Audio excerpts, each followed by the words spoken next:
नमस्कार दोस्तों, मेरा नाम है अंशुमन नायक और आप सभी का बहुत बहुत स्वागत है इंडियन डिफेंस न्यूज़ के डिफेंस टॉक सीरीज में, जहां पर हम रोज नए नए डिफेंस अपडेट्स के बारे में बात करते हैं। तो चलिए देर न करते हुए आज की वीडियो शुरू करते हैं। आज की पहली अपडेट प्रोग्रामेबल डिकॉयज की तरफ से है। ये एक ऐसे सिस्टम होते हैं जो कि एक्चुअली किसी फाइटर जेट या मिसाइल को मिमिक करने के लिए इस्तेमाल किए जा सकते हैं। नॉर्मली इनको दुश्मन को धोखा देने के लिए इस्तेमाल किया जाता है, और अगर हमें दुश्मन की किसी स्ट्रेटेजिक लोकेशन पर हमला करना होता है जो कि heavily surface to missile systems और मिसाइल डिफेंस सिस्टम से डिफेंडेड होता है, तो इस कंडीशन में चाहे हम अपनी फाइटर जेट भेजें या कोई बैलिस्टिक मिसाइल से या क्रूज मिसाइल से वहाँ पर हमला करने की कोशिश करें, तो दोनों ही कंडीशन में दुश्मन को इनकमिंग टारगेट का पता चल जाएगा और उसके साथ एंगेज होने की कोशिश करेगा, जिससे हमारा एक्चुअल मिसाइल इंटरसेप्ट होने के चांसेस बढ़ जाते हैं या हमारे एयरक्राफ्ट को मार के गिराए जाने के जो चांसेस होते हैं वो बढ़ जाते हैं। लेकिन अगर एक्चुअल एयरक्राफ्ट को भेजने से पहले, एक्चुअल मिसाइल को वहां पे भेजने से पहले कुछ डिकॉयज को लॉन्च किया जाता है, तो दुश्मन सबसे पहले इनके साथ ही एंगेज होने वाला है, क्योंकि सबसे पहले दुश्मन के सामने रहेंगे और साथ ही दुश्मन को एक एक्चुअल टारगेट का झांसा देने की कोशिश करेंगे। और जब तक दुश्मन इनको मारने की कोशिश करेगा और अपनी टाइम को बर्बाद करेगा, अपनी मिसाइल को बर्बाद करेगा, तब तक हमारा एक्चुअल मिसाइल और जेट अपना काम करके वापस आ जाएंगे। तो अभी ऐसे ही सिस्टम्स को डेवलप करने के लिए डीआरडीओ की तरफ से एक प्रोजेक्ट को शुरू किया जा रहा है, जिसमें डीआरडीओ के साथ कई और पीएसयू यूनिट भी शामिल हैं। इसमें एक लो कॉस्ट डिकॉय को डेवलप किया जाएगा जो कि इंडियन एयरफोर्स की स्पेसिफिक फाइटर जेट्स की रडार सिग्नेचर को मिमिक कर सकता है, और दुश्मन की जो एयर डिफेंस सिस्टम्स होते हैं उनको ये इंडियन एयरफोर्स की फाइटर जेट होने का धोखा दे सकता है। यानी कि होंगे तो ये डिकॉय, लेकिन दुश्मन की रडार में उनको ये लगेगा कि वहां पर इंडियन एयरफोर्स का कोई सुखोई है, रफाल है या फिर कोई और फाइटर जेट है। इनको खास करके दुश्मन की एयर स्पेस में घुसकर हमला करने के लिए हम लोग इस्तेमाल कर सकते हैं, जिसमें दुश्मन की रडार उनकी एयर डिफेंस सिस्टम को हम एक तरीके से नाकाम तो नहीं कर सकते, लेकिन बहुत ज़्यादा ओवरलोड कर सकते हैं, जिस वजह से सही तरीके से वो अपने टारगेट को आइडेंटिफाई नहीं कर पाएंगे, साथ ही उनके साथ एंगेज भी नहीं हो पाएंगे, क्योंकि हर एक रडार सिस्टम का एक लिमिट होता है। मान लीजिए एक रडार जो है वो एक बार में 100 टारगेट को डिटेक्ट कर सकता है और उनमें से बस 20 टारगेट को ट्रैक कर सकता है। लेकिन अगर हम वहां पर 200 टारगेट को वहां पे लॉन्च करते हैं, जिसमें से हमारे पास बस 50 फाइटर जेट होगा, लेकिन बाकी सभी डिकॉय सिस्टम रहेंगे, तो दुश्मन को कभी भी ये पता नहीं चलेगा कि इसमें एक्चुअल एयरक्राफ्ट कौन सा होगा और कौन सा मिसाइल होगा या फिर कौन सा डिकॉय होगा, क्योंकि रडार में ये सब एक जैसे दिखने लगेंगे। और इस प्रोजेक्ट के बारे में डीआरडीओ की तरफ से अभी तक कोई डिटेल तो इशू नहीं किया जा रहा, लेकिन बताया जा रहा है कि अभी एडवांस स्टेज में आ चुका है और जल्द इस प्रोग्राम को कंप्लीट करने के लिए काम शुरू किया जाएगा। अगला अपडेट एरो इंजन की तरफ से है। पिछले कई दिनों से एरो इंजन को लेकर लगातार अपडेट सामने आ रहे थे और बताया जा रहा था कि जब हमारे prime minister Narendra Modi United state के गश्त पर जाएंगे तभी इस डील को फाइनल किया जा सकता है। लेकिन अभी कुछ इंटरेस्टिंग खबर सामने आ रही है, जिसमें ये बात बताया जा रहा है कि फाइनली भारत और यूनाइटेड स्टेट के बीच जनरल इलेक्ट्रिक की G414 INS6 एरो इंजन को बनाने के लिए जो नेगोशिएशन चल रहा था, खास करके टीओटी को लेकर और लोकल मैन्युफैक्चरिंग को लेकर जो डिस्कशन और बातचीत चल रही थी, उस पर अभी कंक्लूजन को निकाला जा चुका है, जिसको बेस करके इस डील को आगे चल के साइन किया जाएगा। और जो नेगोशिएशन प्रोसेस चल रहा था वो अभी पूरा हो चुका है। कुछ मीडिया के मुताबिक इस डील में क्या क्या फाइनल किया जा रहा है अभी तक पब्लिक को बताया नहीं जा रहा है, लेकिन कुछ मीडिया की तरफ से बताया जा रहा है कि इसमें क्या क्या डिटेल डिस्कशन किया गया, जिसमें बताया जा रहा है कि जो सबसे बड़ा तर्क था कि इस डील में जनरल इलेक्ट्रिक की तरफ से भारत को इंजन की टेक्नोलॉजी को प्रोवाइड किया जाएगा या फिर नहीं किया जाएगा। तो इसमें जनरल इलेक्ट्रिक की तरफ से बात बताया जा रहा है कि अभी के लिए वो भारत को इन इंजन्स की 80% टेक्नोलॉजी को वो लोग प्रोवाइड कर सकते हैं, जिसमें इंजन की कोर टेक्नोलॉजी होगा या नहीं होगा ये तो मेंशन नहीं किया गया, लेकिन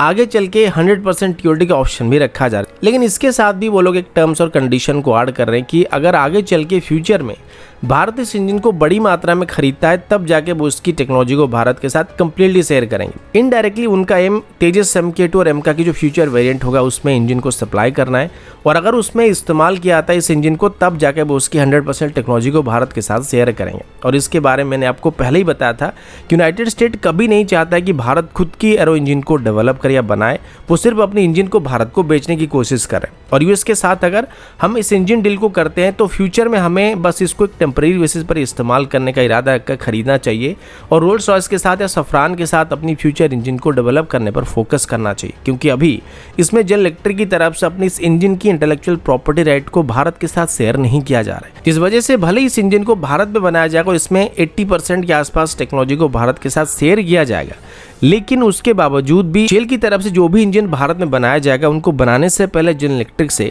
उसका हिसाब किताब लेना पड़ेगा। और तब जाके हम उन इंजन्स का इस्तेमाल कर पाएंगे और उसको बना पाएंगे। फिलहाल इस डील को लेके और डिटेल भी 1-2 दिन के अंदर ही आने वाले हैं, और अभी के लिए डील बस 99 इंजन के लिए होगा तो मुझे सही लगता है, क्योंकि फ्यूचर में अगर एमका और तेजस MK2 में कोई और इंजन के बदले हम सेम इंजन का इस्तेमाल करते हैं तो आप समझ लीजिएगा भारत खुद की एरो इंजन कभी भी डेवलप नहीं कर पाएगा।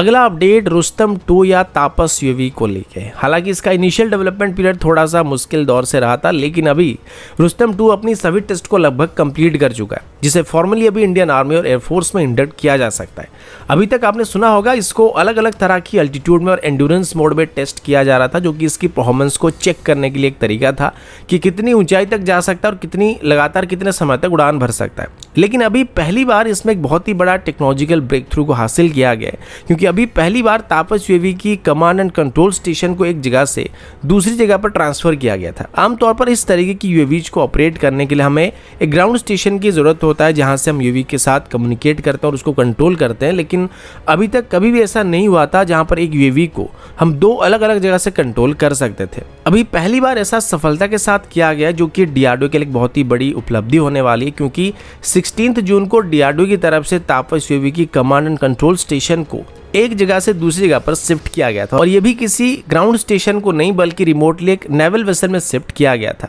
एचएएल के मुताबिक 16 तारीख को सुबह के लगभग 7:35 के आसपास रुस्तम 2 को चित्रदुर्गा से टेक ऑफ कराया गया था, और उसके बाद इसको हमेशा की तरह इसकी ग्राउंड स्टेशन से ऑपरेट किया जा रहा था, जो कि करवार नेवल बेस से लगभग 148 किलोमीटर के डिस्टेंस पर मौजूद था। और करवार से रुस्तम 2 की जो टेक ऑफ डिस्टेंस था वो करीब 285 किलोमीटर की दूरी पर था। यानी कि तीनों जो थे वो अलग अलग लोकेशन पर मौजूद थे, जिसके बाद रुस्तम 2 की कंट्रोल्स को INS सुभद्रा में ट्रांसफर कर दिया गया था, और उसके बाद रुस्तम 2 को नेवल वेसल से ऑपरेट किया गया था। अब नेवल वेसल से ऑपरेट करने का मतलब ये भी है कि अब से इसको नेवी भी इस्तेमाल कर सकता है, और ज़रूरत पड़ने पर इसकी ग्राउंड स्टेशन को इसकी लोकेशन के हिसाब से इंटरचेंज भी किया जा सकता है। यानी कि इसकी लोकेशन से जो भी ग्राउंड स्टेशन करीब होगा वहाँ से हम इसको ऑपरेट कर सकते हो, जहाँ पर ज़रूरत होगा वहाँ से इसको ऑपरेट कर सकते हैं।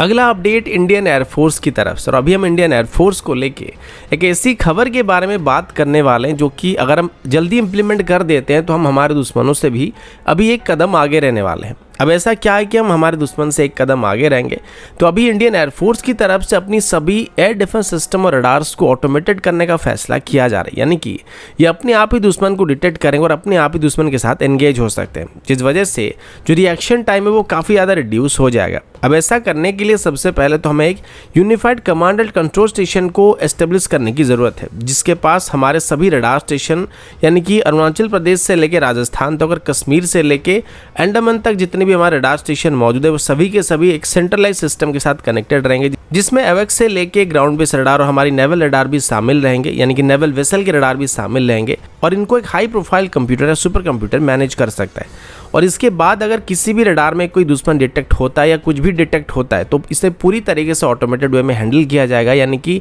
अगर दुश्मन होगा तो उस पर अपने आप ही air defence system missile fire करना स्टार्ट करने वाले। अब ऐसा करने के लिए सबसे पहले एक यूनिफाइड कमांड को एस्टेब्लिश करना काफी जरूरी है, जिसमें आर्मी, नेवी और एयरफोर्स के अलावा हमारे सभी मिसाइल डिफेंस सिस्टम भी एक ही कंट्रोल के अंदर रहेंगे, जिससे किसी भी दुश्मन को डिटेक्ट करने के बाद अलग अलग कमांड से क्लियरेंस लेने के बदले सीधे ही हमारे काउंटर मेजर को लॉन्च किया जा सकेगा, तो उसमें टाइम बर्बाद वहां पे नहीं होगा। लेकिन इसमें एक बहुत ही बड़ी प्रॉब्लम ये भी हो सकता है, जैसे कि एक ऑटोमेटेड सिस्टम होगा तो इसको फुली कंप्यूटर की मदद से हम लोग ऑपरेट करेंगे, तो इसका फेल प्रूफ होना काफी जरूरी है। वरना अगर इसके साथ दुश्मन छेड़छाड़ करने की कोशिश करता है तो जो फायदे की बात अभी हम लोग कर रहे थे वो नुकसान में बदलने में ज्यादा देर नहीं हो सकता है, क्योंकि डिजिटल सिस्टम के साथ हमेशा छेड़छाड़ होने के चांसेस बने रहते हैं। और मेरा मानना है कि फुली ऑटोमेटेड ना करके यूनिफाइड कमांड के अंदर अगर सारा सिस्टम हम लोग इंटीग्रेट कर देते हैं, जिसके पास डिसीजन लेने का पावर रहेगा, और अगर दुश्मन इसके साथ हमारे कंप्यूटर के साथ छेड़छाड़ करने की कोशिश भी करता है तो वहाँ पर भी एक ह्यूमन ब्रेन भाव में मौजूद रहेगा जो कि इस पर फेल स्विच का काम कर सकता है।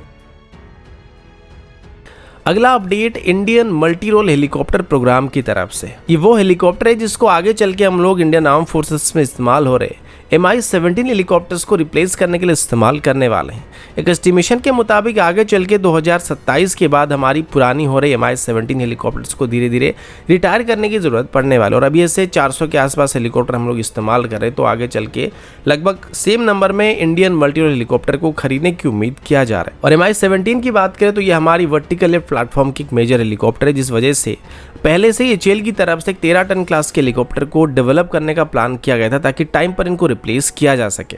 इसे डेवलप करने से पहले HAL की तरफ से कंसोर्टियम को फॉर्म करने का प्लान किया गया था ताकि जल्दी से ही इसको डेवलप किया सके और इसकी प्रोडक्शन को स्टार्ट किया सके, जिस वजह से इसको SPV मॉडल के अंदर बनाने का प्लान किया गया। अभी जल्दी HAL की तरफ से कंसोर्टियम को बनाने का प्लान किया जा रहा है और इसमें HAL के साथ और भी कई major Indian private sector company involve होने वाले, जो कि इसकी प्रोडक्शन, सेल, स्पेयर, मेंटेनेंस और ओवरऑल जैसे फैसिलिटी को प्रोवाइड कर पाएंगे। इसमें HAL की तरफ से बताया जा रहा है कि वो अभी 2 major Indian private sector company के साथ बातचीत कर रहे हैं और 2025 तक कंसोर्टियम को फॉर्म करने का प्लान किया जा रहा है। इसी बीच HAL की तरफ से अपने तरफ से इसकी डेवलपमेंट को जारी रखा जाएगा और उम्मीद किया जा रहा है कि 2028 से 2029 के बीच हेलीकॉप्टर की प्रोडक्शन को स्टार्ट करने की कोशिश किया जा सकता है। अब वक्त आ गया कल पूछे गए सवाल का जवाब देने का। पिछले वीडियो में मैंने आप सभी से पूछा था कि हमारी जो M777 अल्ट्रालाइट हाउजर है ये कितने mm की आर्टिलरी गन है, जिसका सही जवाब 155 mm है और आप में से कई लोगों ने इसका सही जवाब दिया था। अब वक्त आ गया आज के सवाल पूछने का, जो कि आप अपने स्क्रीन पर देख सकते हैं। जिनको भी इसका सही जवाब पता होगा आप कमेंट करके बताना मत भूलिएगा। तो दोस्तों अभी के लिए इतना ही, मिलता हूँ आपसे अगले वीडियो में, तब तक के लिए जय हिंद, वंदे मातरम।